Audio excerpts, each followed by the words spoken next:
Daniel Fernandes Alves não consegue dormir pela noite. Na cama de ferro, numa cela, com mais 70 pessoas, ele vive um eterno medo. De olhos abertos, espera o tempo passar, sem saber seu destino. Quando a exaustão toma seu corpo, seu inconsciente transforma as poucas horas de sono em pesadelos. O brasileiro de Minas Gerais está preso nos Estados Unidos, num dos centros mantidos pelo ICE, onde 3.000 estrangeiros aguardam para ser deportados. Daniel vivia há mais de 20 anos na região de Orlando, na Flórida. Durante esse período, teria mantido residência, atividade profissional e obrigações tributárias no país, além de possuir autorização de trabalho e habilitação para dirigir. Sua empresa de construção chegou a empregar 14 pessoas, inclusive americanos.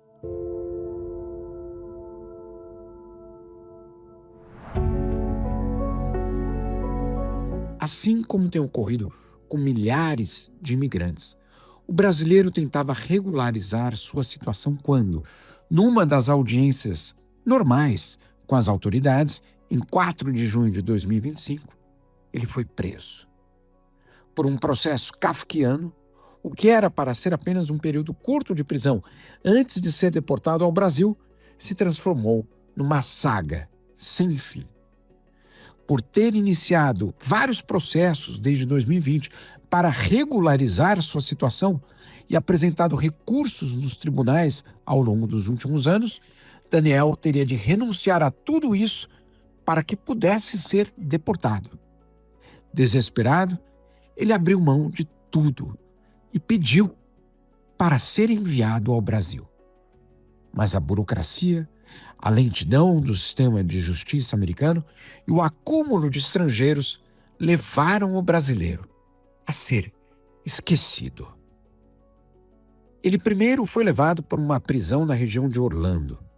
Hoje, ele está em Folkestone, no ICE Processing Center, também identificado como D. Ray James, no estado da Geórgia. O local é alvo de sérias denúncias de violações de direitos humanos e foi apelidado como Devil's Center, ou Centro do Diabo. Daniel completou 64 anos em maio deste ano, ainda sob custódia.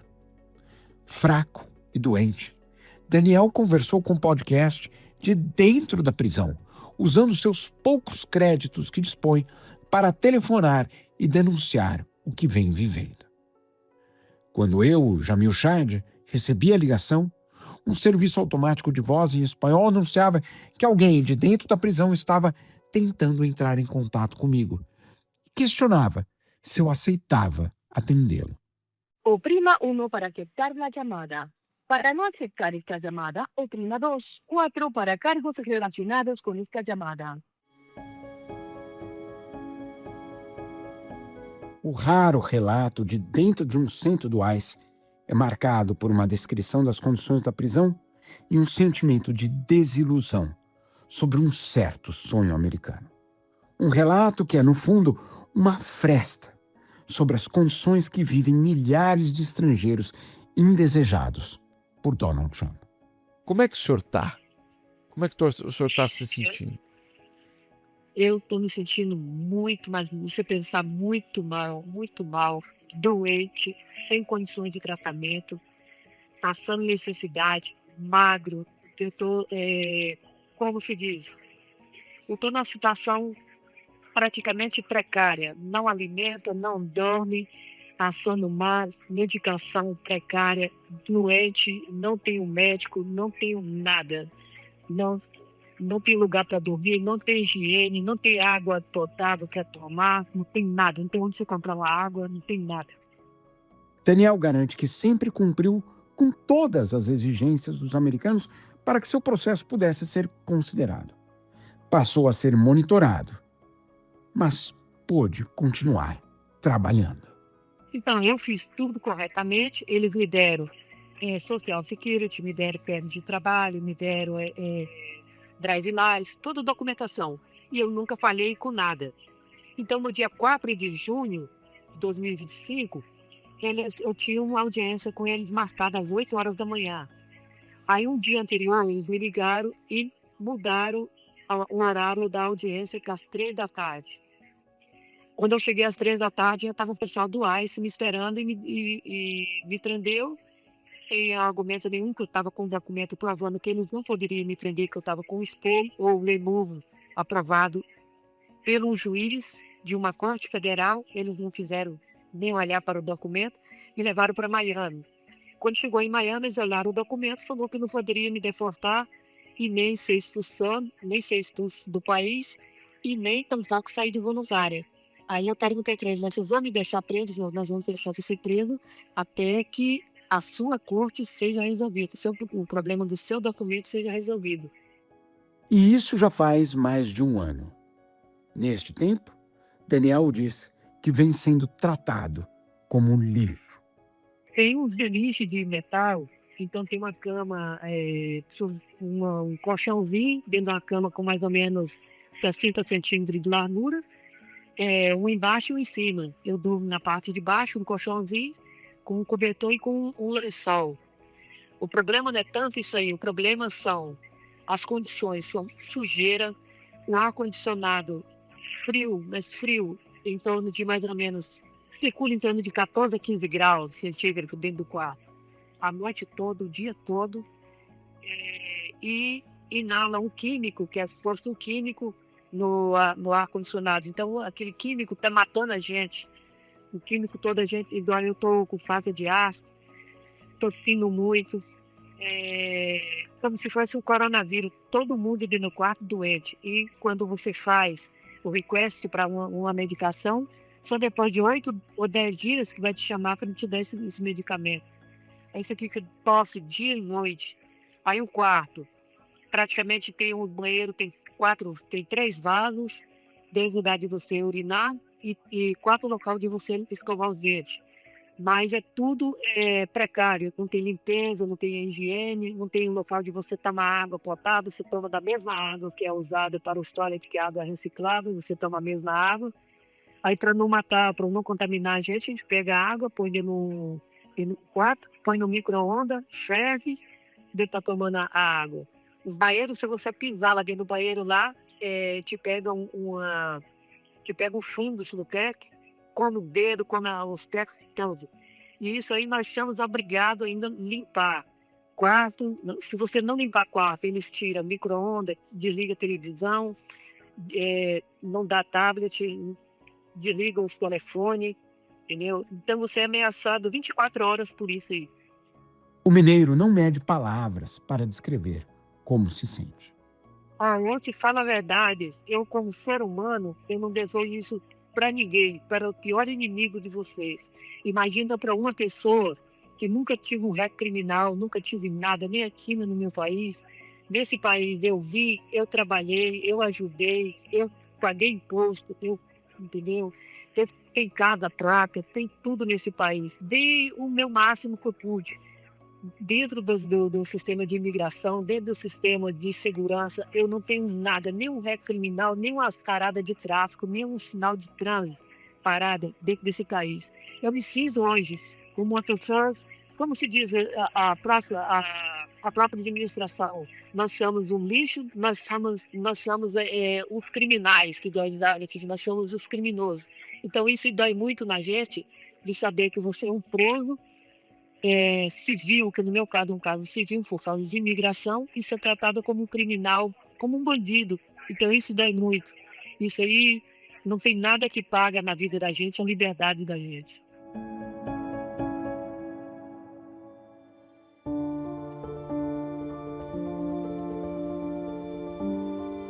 Daniel reclama da comida, uma queixa recorrente entre os detentos em dezenas de centros mantidos pelo governo norte-americano. De acordo com as normas do ICE para serviços de alimentação, os detidos devem receber 3 refeições diárias, sendo 2 delas quentes. E não pode haver um intervalo superior a 14 horas entre a refeição noturna e o café da manhã. O problema é que o Congresso destinou recursos ao ICE para a detenção de até 41 mil seres humanos. Mas no início de julho, o ICE mantinha mais de 57 mil estrangeiros detidos em suas instalações por todo o país, segundo os dados da própria agência. O resultado tem sido a contaminação em alimentos e uma redução brutal na qualidade do que é servido. A comida é péssima. Eu tinha falado de coração. Agora mesmo à noite teve um pouquinho de feijão e que foi mais, eu nem me lembro, é um pouquinho de carne de soja moída. É a única coisa. Comeu ali um pedaço de bolo. E durante o dia, praticamente hoje na manhã, foi um pedacinho de hambúrguer com 2 fatias de batata cozida. Então, por exemplo, e na parte da manhã, uma fatia de pão com um copo de uma coisa parecendo um choro de leite. De manhã cedo não tem café, não tem nada. Isso aí que você soma durante os dias. E eu, como eu tenho pré-diabetes, eu não posso comer essas comidas. Então, a comida que eles me dão estão me prejudicando. Cada dia que passa, minha diabetes está subindo, colesterol subindo, estou com depressão, com problemas já me atingindo mentalmente, porque não dorme, e de muito barulho dentro do quarto. Você não dorme, você vai dormir em torno de 3h30 até 4 da manhã. Começa, explica 6 horas da manhã. Os próprios agentes te levanta, faz você arrumar a cama, faz você deitar na cama por cima do colchão da coberta, e o frio, e você fica deitado em cima de frio sem proteção nenhuma. Então eu me sinto, como se diz, é horrível te falar, dá muita tristeza num país de primeiro mundo você ser tratado igual um animal. E nem animal você não trata dessa maneira. Eu tenho um cachorrinho, eu tenho meus animais, eu gosto de dizer meus animais, eu trato muito bem. Jamais vou maltratar um ser humano, principalmente da minha idade. A pessoa com 64 anos, passando pela situação que eu estou passando, que eu nunca prejudiquei ninguém na minha vida. Daniel não consegue descansar nem mesmo quando dorme e tem pesadelos, depois que presenciou a morte de um imigrante. Tem muito, já tive pesadelo, já levantei gritando à noite, com pessoas tentando me matar, porque isso acontece direto, até inclusive na primeira local onde eu estava, o placo de segurança, ele matou uma pessoa dentro do quarto que eu estava, entendeu? Ele bateu, puxou o rapaz dentro do quarto, bateu no chão, o cara deu traumatismo craniano, levaram para o hospital, o rapaz morreu no hospital. Então isso aí, várias e várias brigas, então isso não deixa, você não dorme tranquilo, entendeu? Pesadelo, eu tive pesadelo com pessoas levantando meu pé. Praticamente, para mim, não pesadelo, alguma coisa. Para mim, eu estava acordado. Alguém levantou meu pé, levantou meu colchão, isso várias vezes. Então, eu conversei isso com o assistente social, me chamaram na psicóloga, e ela me disse que era um problema, não tinha nada disso, que era problema da minha mente. Estava me dando um remédio controlado para eu tomar, para eu não estivesse já entrando em problema mental. Entendeu? Então, eu estou tomando um remédio para essa situação. Mas, mesmo assim, essa situação não acaba, porque eu não durmo, a- entendeu? Até 1 hora da manhã você tem que ficar acordado. Quando dá mais ou menos 4 horas da manhã, você tem que despertar de novo. Então, você dorme 2 horas, 1 hora. A descrição é de um pesadelo, mesmo acordado. Você não pode ficar dormindo, eles não deixam você dormir. Aí tem o horário que te chama para médico. Tem os horários que você tem que levantar da cama. Tem os horários para você tomar o café. Tem o horário para você ir almoçar. Tem o horário para você ir para a janta. Tudo em fila, tudo itinerado. Você tem que sair dentro do quarto. Você não tem liberdade de sair para lugar nenhum. É porta trancada. Fica 70 pessoas dentro de um quarto. O brasileiro, no fundo, relata um quarto que é o espelho de uma política marcada pelo supremacismo branco. Ali estão os indesejados do planeta. Tem Venezuela, Honduras, Nicarágua, Guatemala, México, tem da China, tem até meu amigo chinês que está aqui do meu lado, tem de Kuwait, tem de Cazaquistão. Questionado sobre o que aqueles estrangeiros falam sobre o governo de Donald Trump, Daniel não deixa dúvidas do sentimento de indignação que reina na prisão. Mas ele admite que muitos se iludiram com as promessas do presidente de que iria deportar apenas os criminosos. O segundo mandato de Trump foi falado o seguinte, que ele iria acabar com a imigração ilegal do motivo das pessoas que entraram ilegalmente e estavam cometendo crimes, são os criminais. Então, que ele iria retirar os criminais. Até, inclusive, muitos imigrantes, muitas pessoas, até inclusive brasileiros e outras nações, concordaram porque tinha gente igual, tinha grupos criminal que estava vindo, estava fazendo baderna. Eu mesmo fui assaltado 3 vezes, que vinham roubar minha caminhonete uma vez, me roubaram a casa que eu estava construindo, me roubaram $40 mil de ferramenta e tudo dentro de uma casa, entendeu? Certo. Então, era uma baderna. Então, até eu concordava dele tirar os criminais igual ele estava andando. Mas, a partir de agora, foi uma coisa que praticamente nós e outros, até os americanos, eles disseram o seguinte, que o governo de Trump, ele saiu fora do controle, ele está fora do controle.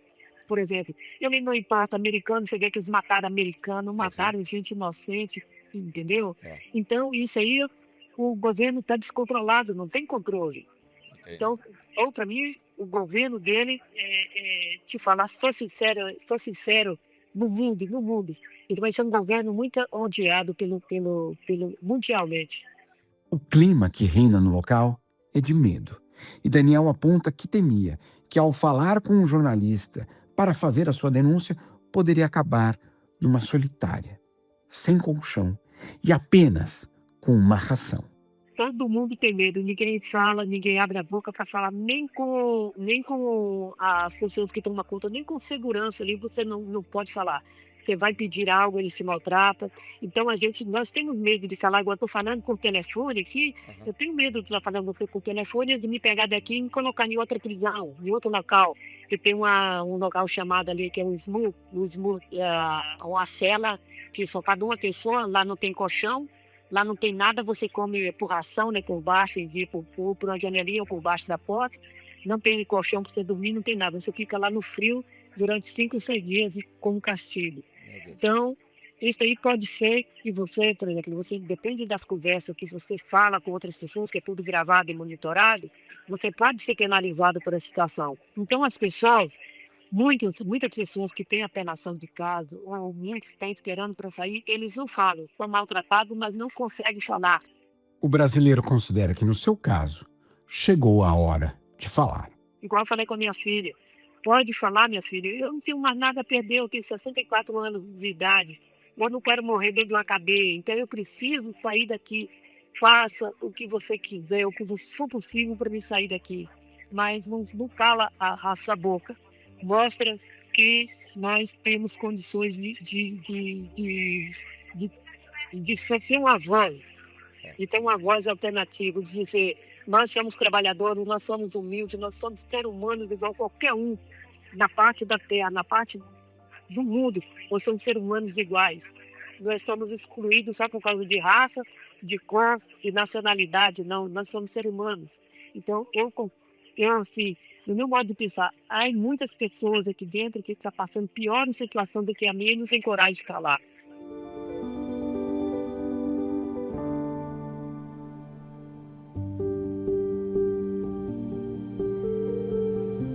Com mais de um ano preso, Daniel emagreceu.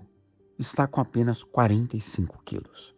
No Brasil, sua família teme o impacto que esses meses podem ter em sua saúde. E por isso, ele pede para que seja deportado e faz um apelo às autoridades brasileiras para que acelerem esse procedimento. Eu entendo de saúde, a minha saúde está precária. Eu não, assim, sou sincero com você, eu não estou conseguindo, eu não aguento correr 50 metros mais depois que eu fui preso. Me dá como se fosse dar uma parada cardíaca, porque não estou exercitando, não estou alimentando, estou tomando um monte de medicamento, estou tomando cartão de qualidade de medicamento sem saber que tipo de medicamento, para que serve. Mesmo o banho de sol é limitado. Algumas vezes na parte da manhã ele deixa você sair numa área, uma área de mais ou menos uns 200 metros quadrados mais ou menos de área. Aí sai todo mundo de um quarto e fica nessa área por 10 minutos e volta para dentro de novo. Mais ou menos no máximo 10 minutos. Também. Isso é às vezes 2 vezes na semana, 1 ou 2 vezes na semana. Essa semana até agora só foi uma vez. Perguntei a Daniel se ele pudesse escolher entre ser libertado e ficar nos Estados Unidos ou deportado para o Brasil, qual caminho escolheria? A resposta foi enfática. De coração, sou sincero com você, com toda sinceridade, eu não tenho um pingo de vontade de voltar a ficar dentro dos Estados Unidos. Se me liberar aqui, no máximo um mês, entendendo de vender minhas coisas, eu ponho um lote, as coisas que eu estou vendendo e vou embora. Claro. E a minha maior vontade é ir embora, estar junto com a minha família, no Brasil ou qualquer parte do mundo que seja, mas estar em liberdade, porque a liberdade não tem preço para ninguém. Eu te falo com toda sinceridade. Depois que eu estou preso, você aprende a dar valor a essa liberdade. Eu toda a vida eu dei muito valor à minha liberdade, então eu não concordo em estar preso, principalmente a troco de nada. Sem saber o que lhe vai acontecer, o brasileiro chegou a causar pânico em sua família. Eu já fiquei desesperada, eu já cheguei até a falar besteira com minhas filhas, com minha esposa, eu já cheguei a falar com elas que tem hora que a situação bate tanto, a pressão é tanto, e tanto faz da pressão lá fora quanto aqui dentro, a pressão é tanto, que até um dia eu falei com ela, que tem hora que me dá vontade de enxergar e acabar com tudo, que aí acabava com tudo. Mas eu não penso em fazer isso porque minha vida vale muito, minha vida é valiosa. Eu vou tirar minha vida a troco de nada. Entendeu? Então, isso aí eu falo assim para todo mundo. É triste, é danoso você passar numa situação que está sabendo a qual eu estou passando, sem saber, não ter nenhum crime, nenhum recorde, nem só nenhum criminal para estar passando numa situação que eu estou passando. Daniel relata a emoção que está à flor da pele entre os estrangeiros. Eu já chorei, eu não tenho vergonha de falar, eu já chorei, eu mesmo chorei. Teve um rapaz de São Paulo, um tal de Leonardo, ele foi liberado lá onde, na primeira classe, não, no primeiro lugar onde que eu estava.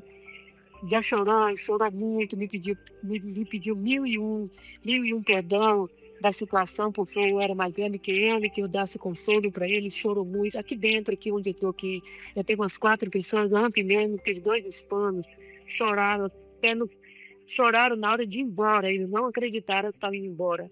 Você vê, o rapaz caiu em flanco de choro na hora que chamaram ele para ir embora. Entendeu? É desesperador a vida da gente aqui dentro, é desesperador. É desespero. Daniel conta que ao longo dos anos conheceu americanos que tentaram lhe ajudar. Empregadores que fizeram de tudo para regularizar sua situação.